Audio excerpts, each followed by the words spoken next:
Hello everyone.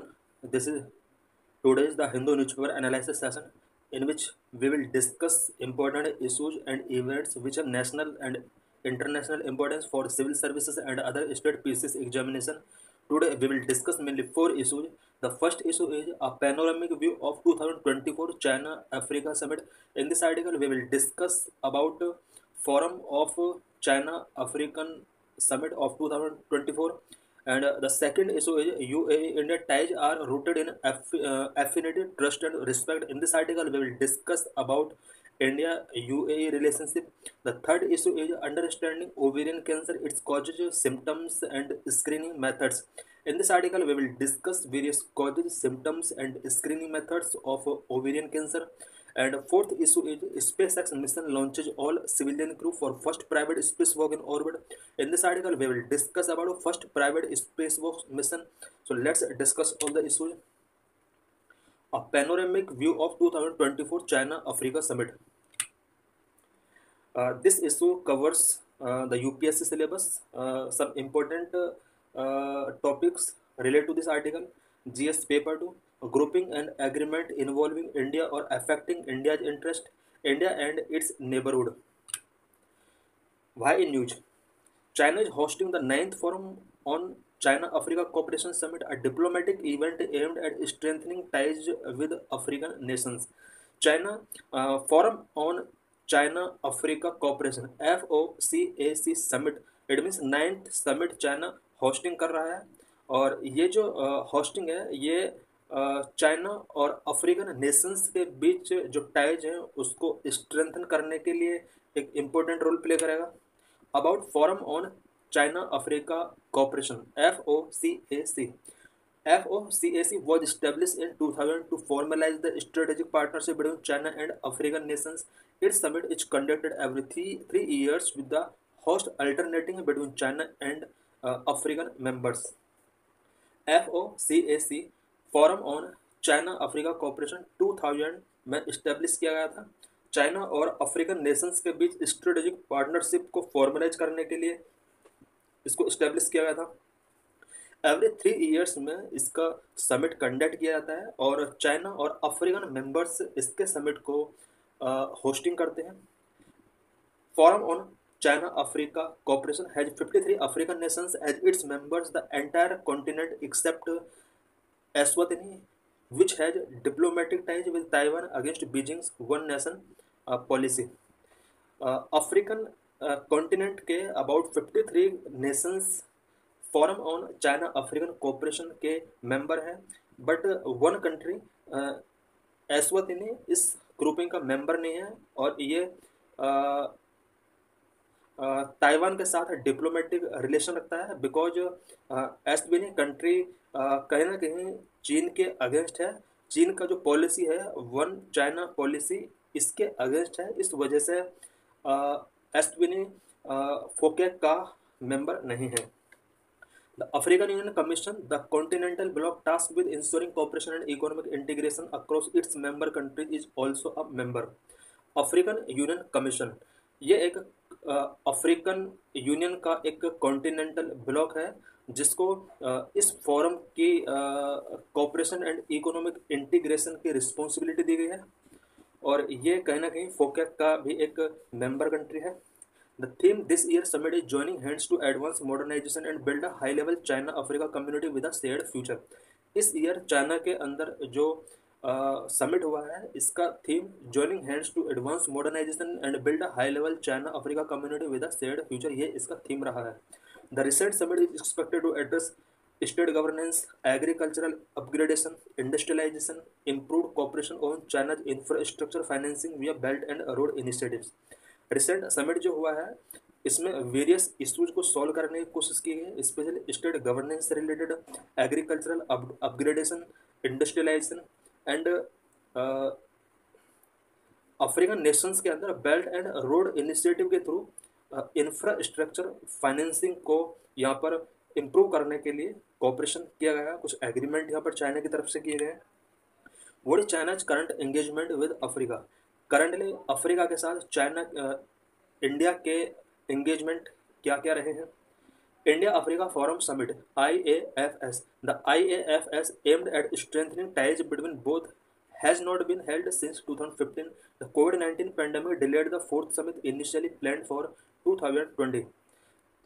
India और Africa के भी इस तरह के समिट पहले हो चुके हैं जिसको इंडिया अफ्रीका फोरम समिट के नाम से नोन किया जाता है।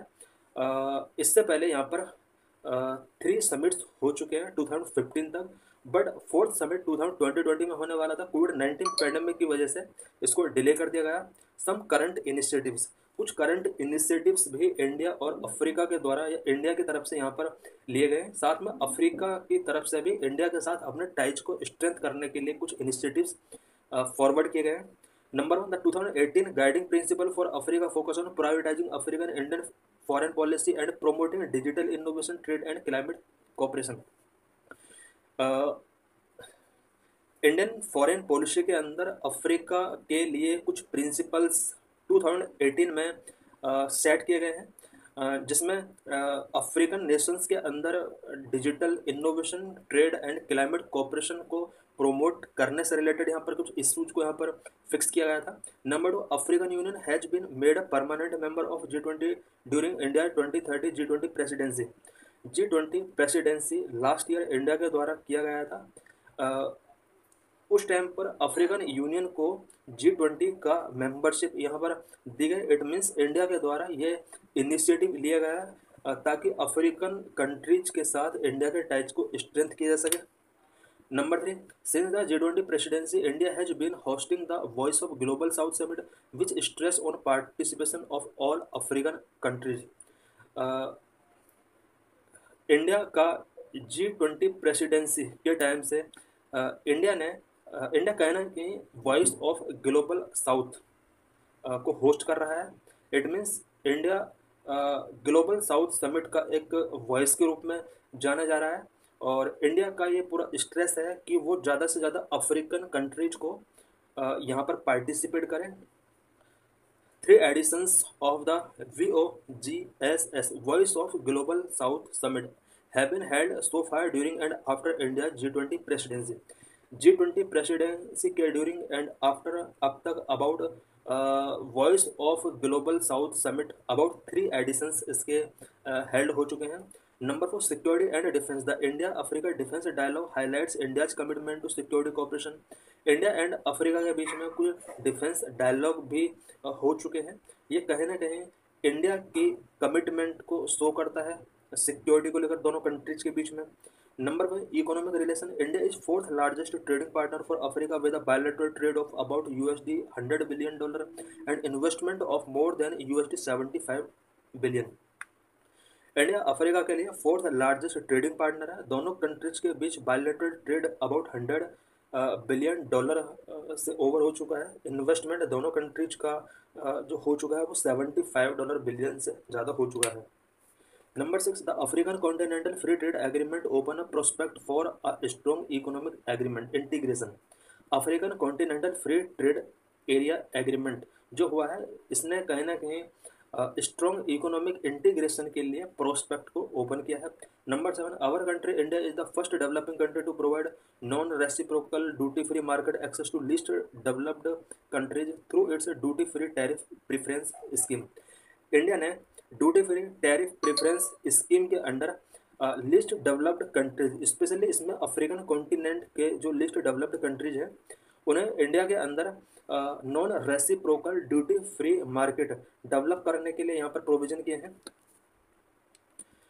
Number 8, cooperation in digital and technology sector. India is focusing on leveraging its expertise in digital public infrastructure to support Africa's digital transformation.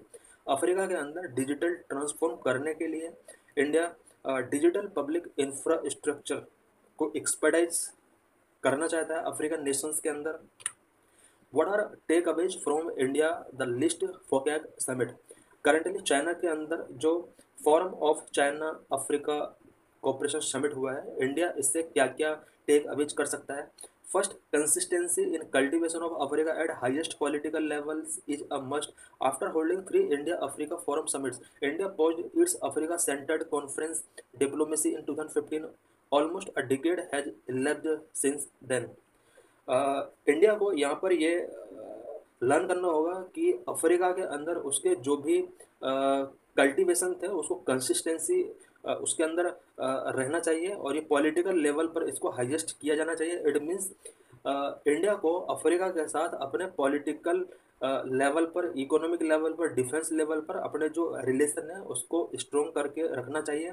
2015 तक about 3 India African forum summits हुए हैं, but 1 decade अब तक हो चुका है, 4th समिट इसका नहीं किया गया है। इसको इंडिया की तरफ से कहीं ना कहीं पहुँच किया गया है, और इसके लिए India centred conference diplomacy follow करके इस समिट को हमें फॉरवर्ड करना होगा। Second, strong historical bonds, ideal contribution, and stirring rhetoric are useful, but they must be backed by financial generosity. India को अफ्रीकन कंट्रीज के साथ हिस्टोरिकल बॉन्ड, क्योंकि हिस्टोरिकल बॉन्ड रहे हैं अफ्रीकन नेशंस के साथ, और साथ में आइडियशनल कंट्रीब्यूशन के साथ, रिटोरिक स्टीरिंग के साथ रिलेशनशिप को आगे बढ़ाना चाहिए। रिटोरिक स्ट्रिंग जो होते हैं ये यूजफुल होते हैं, और बट इसके लिए फाइनेंशियल जेनरोसिटी का बैकड होना बहुत जरूरी है। This demand substantial additional resources for fuelling India Africa cooperation, without them our diplomatic and business initiatives would become handicapped. इस तरह का जो इनिशिएटिव है उसके लिए इंडिया को मोर रिसोर्सेज की जरूरत होगी, और अगर हमें it means India African cooperation को फ्यूलिंग करना है तो उसके लिए ज़्यादा से ज़्यादा डिप्लोमेटिक एंड बिजनेस इनिशिएटिव्स लेना होगा। अगर हम रिसोर्स एक्सपेंस नहीं करना चाहते हैं अफ्रीकन नेशंस में, तो हमारे जितने भी डिप्लोमेटिक एंड बिजनेस इनिशिएटिव्स हैं वो हैंडीकैप हो सकते हैं। Third, Africa place in the list of India diplomatic priorities must be revived. India diplomatic priorities जो भी है उसमें अफ्रीका का जो भी प्लेस है उसको रिव्यू करना चाहिए। इट मीन्स लास्ट कुछ ईयर्स है इंडिया का डिप्लोमेटिक प्रायोरिटीज में अफ्रीका को जिस तरह से डाउनग्रेडिंग किया गया है उसको थोड़ा अपग्रेड करने की नीड है। If the continent enjoy high priority, the Indian polity must be enabled and encourage to act accordingly. If India के डिप्लोमेटिक प्रायोरिटीज में African continent high priority enjoy कर रहा है तो इंडिया के लिए बहुत नेसेसरी हो जाता है कि इंडियन पॉलिटी में उसको प्लेस दिया जाना चाहिए, एंड जो रिलेशन है अफ्रीकन कंट्रीज के साथ उसको स्ट्रॉन्ग किया जाना चाहिए। India Africanists have presented a range of practical policy choices to government. India के अंदर अफ्रीकन्स जितने भी अफ्रीकन स्टडी होल्डर हैं इन्होंने गवर्नमेंट को कुछ प्रैक्टिकल पॉलिसी चॉइसेस प्रेजेंट की। What is now needed is stronger political will. अब पॉलिटिकल विल पर डिपेंड करता है कि अब गवर्नमेंट किस तरह से अफ्रीकन नेशंस के साथ अपने टाइज को स्ट्रॉन्ग करती है। Previous year questions related to this article, some questions was raised in 2016, such as the India Africa Summit number 1 held in 2015 was the third such summit. Number 2 was actually initiated by Jawaharlal Nehru in 1951. Which of the statement given above is are correct?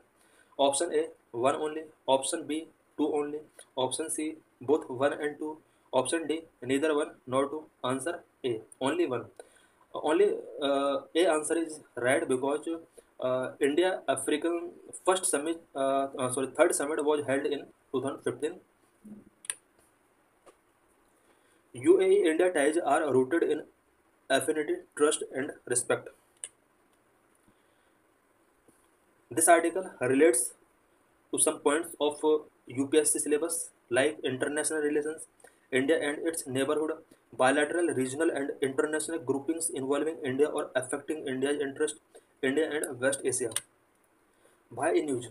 During the visit of Sheikh Khalida, the Crown Prince of Abu Dhabi, to Delhi this week, there were many engagements which have significance for the ties between UAE and India. Currently, Abu Dhabi के crown prince Sheikh Khalid ने Delhi visit किया है इस week, और मैंने engagement हुए हैं। इन engagement ने इंडिया और यूएई के साथ जो रिलेशनशिप है उसको कहीं ना कहीं स्ट्रेंथन करने की ट्राई की है, और यूएई इंडिया दोनों के लिए ये इंगेजमेंट बहुत ही सिग्निफिकेंट रोल प्ले करेंगे फ्यूचर के लिए। Historical relationship between India UAE, India and UAE के बीच हिस्टोरिकल रिलेशनशिप कैसे रहे हैं? The first trade link between the Arabian Gulf and India go back thousands of years as people, goods and ideas exchanges across oceans. India और UAE के बीच जो trade link रहे हैं वो थाउजेंड्स ऑफ ईयर बैक से चले आ रहे हैं, बिकॉज थाउजेंड ऑफ ईयर्स पहले भी पीपल, गुड्स एंड आइडियाज का एक्सचेंज थ्रू द ओशन दोनों कंट्रीज के बीच होता था। Portray discovered in recent archaeological excavations in Abu Dhabi shows connection to the Indus Valley civilization of more than 4 millennia ago। Currently Abu Dhabi के अंदर कुछ exhibitions किए गए रिसेंटली, उसके अंदर जो पोइट्री फाइंड आउट किया है, उस पोइट्री को फाइंड आउट करने के बाद ये रिवील हुआ है कि इंडस वैली सिविलाइजेशन जो अबाउट 4 मिलियनिया एगो की सिविलाइजेशन है, उसके साथ इसका कहीं ना कहीं कोई कनेक्शन यहाँ पर स्विंग आउट हो रहा है। Many immigrants travelled to India for medical treatment and when people catch the typical cold and flush turn to Indian homeopathic medicine first before other remedies। मैंने इमिग्रेट्स पीपल मेडिकल ट्रीटमेंट के लिए India travel करते हैं। If UAE people को अगर typical cold and flush से related problem feel होती है, वो इंडियन होम्योपैथिक मेडिसिन की तरफ टर्न करते हैं before other remedies. India UAE current relationship, India और यूएई का करंट रिलेशनशिप क्या है? The UAE is home to more than 3.5 million Indians. Both countries' relationship success built on leaders' far-sighted commitment to tolerance, inclusion, and empowerment of women and minorities. India के about 3.5 million people UAE के अंदर home है। It means about 35 lakh people UAE के अंदर working है। दोनों countries के अंदर वुमेन एम्पावरमेंट और दोनों कंट्रीज के अंदर माइनॉरिटीज़ के कॉन्टेस्ट में टॉलरेंस है, और यही वजह है कि दोनों कंट्रीज के लीडर्स के अंडर फाइव साइडेड कमिटमेंट है इन इशूज को लेकर। इट मीन्स दोनों कंट्रीज के अंदर टॉलरेंस को लेकर, वुमेन्स एम्पावरमेंट एंड माइनॉरिटीज़ की सिक्योरिटी को लेकर फाइव साइडेड कमिटमेंट है। यही वजह है कि दोनों कंट्रीज के बीच रिलेशनशिप काफ़ी सक्सेस रहे हैं। The degree of connectivity between both countries can be seen in simple fact that there are more than 1500 flights between the UAE and India every single week। Every single week UAE और India के बीच flight का जो exchange होता है वो about 15 flights का exchange होता है। इससे ये शो हो रहा है कि कहीं ना कहीं दोनों कंट्रीज के बीच डिग्री ऑफ कनेक्टिविटी काफ़ी स्ट्रॉन्ग है। In Feb 2022, India became the first country with which the UAE signed a comprehensive economic partnership agreement। 2022 Feb में इंडिया फर्स्ट कंट्री बन गया जिसके साथ यूएई ने comprehensive economic partnership agreement sign किया था। इससे पहले किसी भी कंट्री के साथ यूएई ने ये एग्रीमेंट साइन नहीं किया। UAE have signed billions of rupees of additional investment deal and plan to go much further। UAE ने इंडिया के साथ बिलियंस ऑफ रुपीज का एडिशनल इन्वेस्टमेंट डील साइन की है। Sheikh Khalida recently attended the inauguration of the Indian Institute of Technology Delhi Abu Dhabi which is the first overseas branch of prestigious university. Sheikh Khalida ने recently IIT Delhi visit किया और वहाँ IIT Abu Dhabi का एक यहाँ पर branch यहाँ पर अटेंडेड किया, इनॉग्रेशन किया, और ये प्रेस्टिजियस यूनिवर्सिटी है अपने आप में आईआईटी दिल्ली। और पहली बार इंडिया के अंदर ऐसा हुआ है कि इंडियन यूनिवर्सिटी में ओवरसीज ब्रांच यहाँ पर ओपन की गई है और ये यूएई की ब्रांच यहाँ पर ओपन की गई है। इसका इनॉग्रेशन शेख खालिदा के द्वारा रिसेंटली किया गया है। Both countries have exchange agreement on topics including health innovation, renewable energy, crucial to our nations and the world future. UAE और इंडिया बोथ कंट्रीज के बीच में कुछ special topics such as health innovation, renewable energy से related crucial agreement sign किए गए हैं जो कंट्री और वर्ल्ड फ्यूचर दोनों के लिए कहीं ना कहीं प्रॉफिटेबल हो सकते हैं। Important recent agreement between India and UAE. Recently UAE crown Prince India के अंदर विजिटिंग किया है और इनके बीच में यहाँ पर यानी इंडिया और यूएई के बीच में कुछ इंपॉर्टेंट एग्रीमेंट्स साइन किए गए हैं। Number one, India and the UAE recently signed a memorandum of understanding for civil nuclear cooperation. Civil nuclear cooperation agreement between UAE and India is very important agreement. Number two, they also signed an MOU for long-term LNG supply between Abu Dhabi National Oil Company and Indian Oil Corporation Limited. The second important agreement is long-term LNG supply between Abu Dhabi National Oil Company ADNOC and Indian Oil Corporation Limited. This is second important agreement. Number three, a third agreement between ADNOC and India Strategic Petroleum Reserve Limited was also one of the outcome during the visit of the Crown Prince of Abu Dhabi.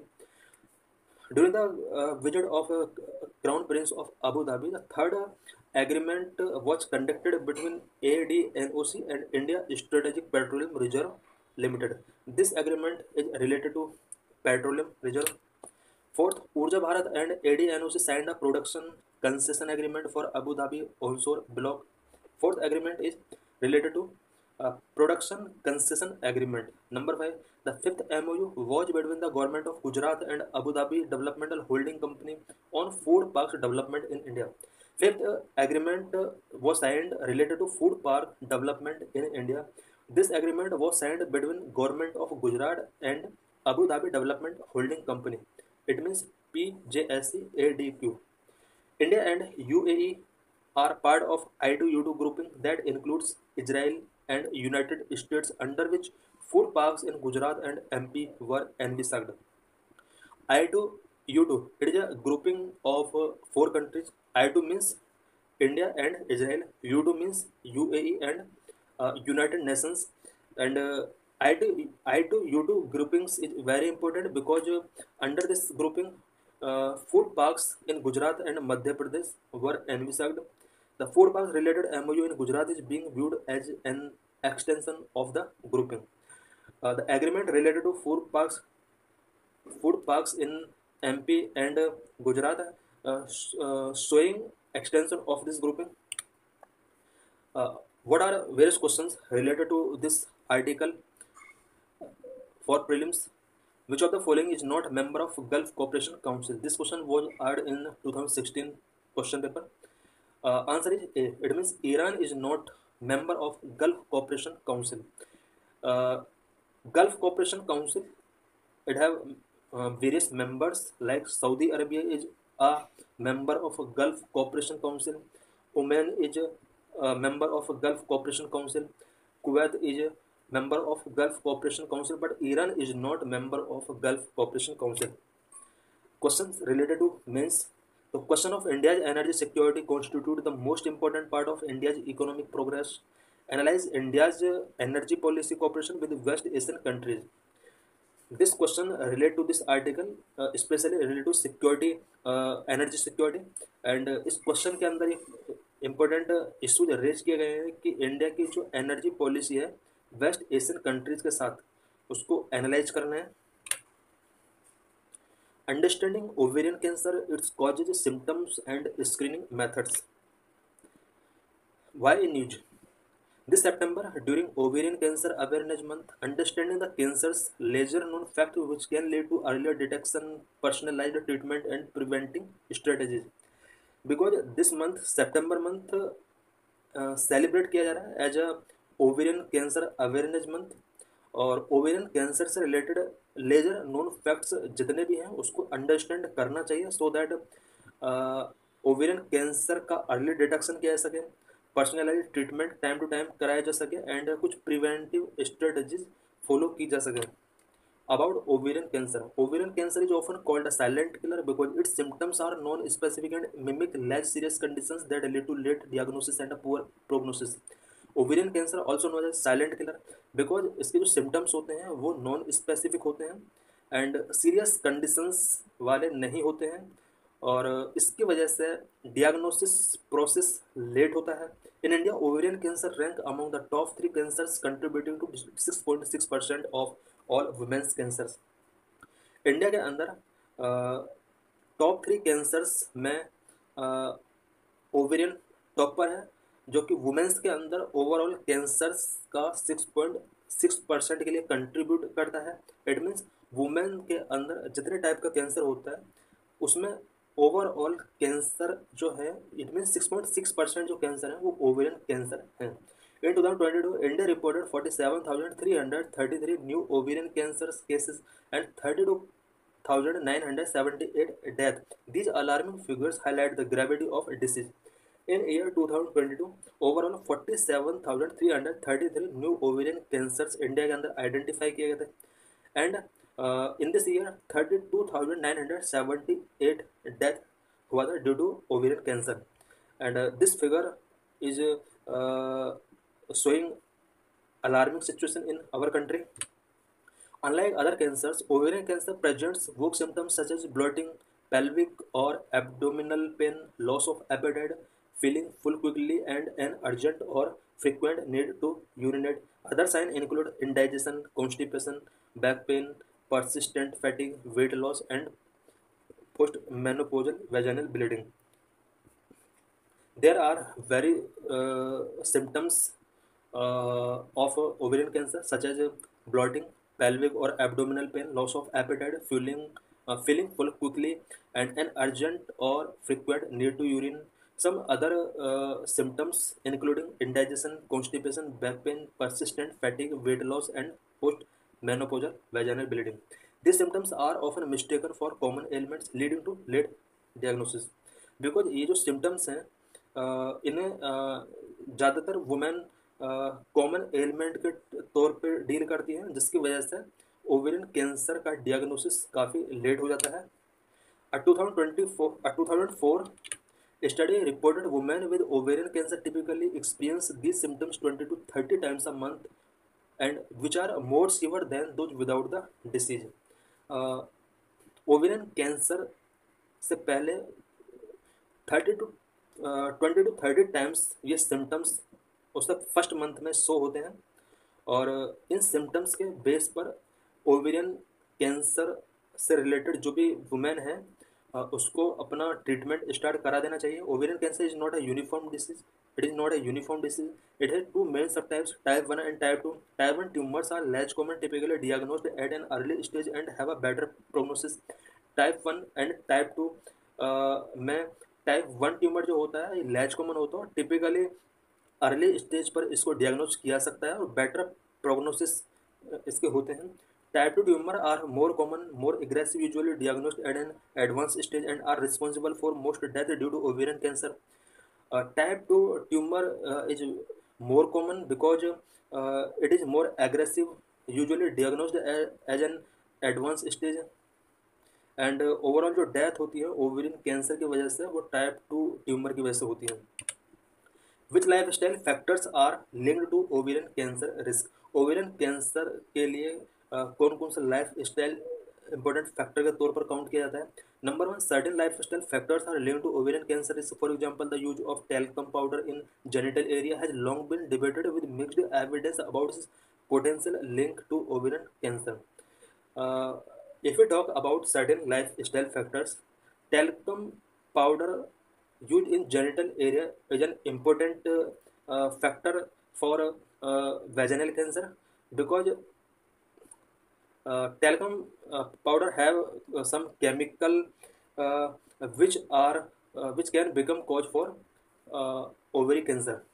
Another emerging area of concern is the use of chemical hair product. Chemical hair product भी इसके लिए responsible है। Some studies have shown a possible link between the prolonged use of hair dyes and an increase risk of ovarian cancer. Hair dyes की वजह से भी ovarian cancer हो सकता है। Additionally, frequent use of hair straighteners, relaxers और pressing product that release formaldehyde gas is known carcinogen may elevate the risk of developing ovarian cancer. अगर hair strainers का फ्रिक्वेंट यूज किया जाता है, रिलैक्सर्स का यूज किया जाता है एंड फॉर्मल्डिहाइड गैस जिसको कार्सिनोजन कहा जाता है, इनका अगर यूज किया जाता है तो ये ओवेरियन कैंसर के डेवलपिंग के लिए इंपॉर्टेंट रोल प्ले करते हैं। Again more research is required. What is care and treatment of ovary cancer? Ovary cancer का क्या ट्रीटमेंट, क्या केयर किया जा सकता है? Understanding lesser known aspect of ovarian cancer can enhance prevention, early detection and treatment efforts, offering hope to patient and healthcare providers। Lesser known aspect जितना भी है उनको अंडरस्टैंड किया जाना चाहिए, स्पेशली ओवेरियन कैंसर से रिलेटेड जितनी भी इंफॉर्मेशन है ज़्यादा से ज़्यादा लोगों को स्पेशली वुमेन को गेन करना चाहिए, so that prevention, early detection and treatment efforts को इन्हांस किया जा सके। पेशेंट और हेल्थ केयर प्रोवाइडर्स दोनों के लिए कहीं ना कहीं इससे एक होप जनरेट होगा। Health care providers must be vigilant when women report persistent symptoms. Persistent symptoms ovarian cancer का जितना भी होता है, अगर टाइम टू टाइम उन सिम्टम्स से रिलेटेड टॉक अगर हेल्थ केयर प्रोवाइडर्स के साथ किया जाता है तो इससे काफ़ी हद तक ट्रीटमेंट या केयर मिल सकता है। Reliable screening tool awareness of risk factors and symptoms become crucial. It is very important to screening of all ovarian cancer patient and aware of risk factor, ये भी बहुत इंपॉर्टेंट है। Regular consultations with healthcare providers and discussions about family history can lead to earlier detection and better management of ovarian cancer. Health care providers के साथ regular consultation करना चाहिए अगर किसी को ओवरी कैंसर है। फैमिली हिस्ट्री, स्पेशली अगर family में किसी को पहले कैंसर हो चुका है तो इससे रिलेटेड डिस्कशंस लोगों के लिए बेटर मैनेजमेंट के लिए हो सकते हैं। The survival rate for patients with ovarian cancer depends on the stage of detection and access to appropriate treatment. Ovarian cancer patient का जो सर्वाइवल रेट है ये डिपेंड करता है कि ओवेरियन कैंसर का डिटेक्शन किस स्टेज पर किया गया है, क्या उसको अप्रोप्रिएट ट्रीटमेंट मिल रहा है। इस पर डिपेंड करेगा कि ओवेरियन कैंसर पेशेंट सर्वाइव कितना टाइम तक के लिए कर सकता है। Researchers reported in September 2022 that around 20% of patients with advanced ovarian cancer who received optimal surgery and platinum-based chemotherapy could be disease-free at 10 years and might be considered potentially cured. Research of September 2022 ये report करती है कि ovarian cancer के patient को अगर optimal surgery, platinum based chemotherapy अगर receive हो जाती है तो अबाउट 20% पेशेंट डिसीज फ्री हो सकते हैं in 10 years. For women with a family history of ovarian और breast cancer, genetic counselling is a valuable tool. This process help identify individual at risk for hereditary cancers and provides tailored guidance on preventive measures and potential treatment. Ovarian cancer या breast cancer से related अगर किसी भी family member को illness रही है पहले, it means family history अगर रही है तो उसको काउंसल करना बहुत ज़रूरी है, सो दैट नेक्स्ट जनरेशन को होने वाली प्रॉब्लम को कंट्रोल किया जा सके। Through personalised risk management strategy, genetic counselling can improve outcome and help reduce the livelihood of developing ovarian cancer. Personalise risk management strategies के साथ और काउंसलिंग के साथ, जेनेटिक काउंसलिंग के साथ डेवलपिंग ओवेरियन कैंसर का जो डेवलपिंग है उसको लाइवलीहुड रिड्यूस किया जा सकता है। कंक्लूजन, ओवेरियन कैंसर में भी elusive but knowledge is power. Ovarian cancer elusive हो सकता है but knowledge is power. This September during ovarian cancer awareness month, understanding its lesser known facts from subtle symptoms to genetic and lifestyle risk can lead to earlier detection, personalized treatment and preventive strategies।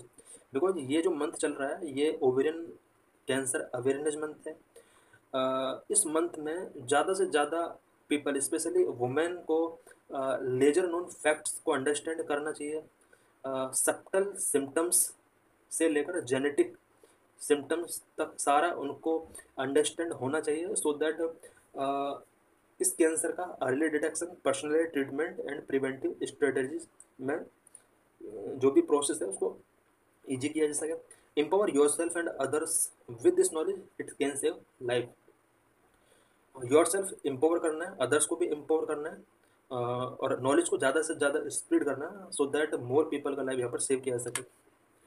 SpaceX mission launches all civilian crew for first private spacewalk in orbit. This article relate to UPSC syllabus, science and technology. Why news? SpaceX launched its daring Polaris Dawn mission on September 10, a multi-day orbital expedition carrying a 4-member civilian crew for the first spacewalk by non-professional astronaut. Space x ने अपना एक dairying पोलरिस्ट down mission सितंबर 10 को launch किया है। This mission is multi day mission orbital expedition mission in which 4 members को यहाँ पर specially civilian members को यहाँ पर स्पेस के अंदर स्पेस वॉक कराया जाएगा। This is non professional astronaut mission. This mission aimed to revolutionize commercial space flight with a high orbit mission and the first ever private spacewalk by non-professional mission. This space mission is a private spacewalk by non-professional astronaut और ये कहीं ना कहीं space flight का जो commercial revolutionise है उसको कहीं ना कहीं बूस्ट करेगा। About Polaris down mission. Polish Dawn mission is the first non-governmental mission to conduct a spacewalk, reaching an unprecedented altitude of approximately 700 kilometers above Earth. Polish Dawn mission first non governmental mission है जो कि space walk conduct कराने के लिए start किया गया है और about 700 kilometre above the earth altitude पर ये स्पेस वॉक कराएगा। It is above the International Space Station which orbits at about 400 kilometre. International space station जो वॉक कर रहा है 400 किलोमीटर पर वॉक कर रहा है, बट यहाँ पर पोलर डाउन मिशन 700 किलोमीटर पर, इट मीन्स ISS के अबव ये ऑर्बिट में मूव करेगा। For this mission SpaceX will use the Falcon 9 rocket and Dragon capsule. Polaris Dawn mission के लिए स्पेस एक्स फॉल्कन 9 रॉकेट का यूज करेगा, Dragon capsule का यहाँ पर यूज किया गया है। The spacecraft will attempt to break the altitude record set by NASA's Gemini 11 missions in 1963 which reached 1373 kilometres. इससे पहले नासा के Gemini 11 मिशन के द्वारा स्पेस में 1373 किलोमीटर तक रीचिंग हुआ 1966 में। ऐसा एक्सपेक्ट किया जा रहा है कि ये जो स्पेस क्राफ्ट है ये कहीं ना कहीं इस रिकॉर्ड को ब्रेक करेगा। Significance of this space walk. The mission will involve orbiting through the Van Allen belt which is a region of intense radiation that astronaut typically avoid. The ability to navigate these belts is crucial for future missions to Mars. इस space walk का बहुत ही important significance है because ये Van Allen belt के अंदर orbiting करेगा और ये एक ऐसा बेल्ट है जहाँ पर एस्ट्रोनॉट टिपिकली इसको अवॉइड करते हैं और इस बेल्ट के अंदर नेविगेशन की एबिलिटी अगर हो जाती है तो फ्यूचर मिशंस जो मार्स के लिए किए जाने हैं उनके लिए क्रूशियल डाटा यहाँ पर तैयार किया जा सकता है। The Van Allen belt consist of charge particle trapped by earth magnetospheres which protect the planets from solar storm and cosmic raise.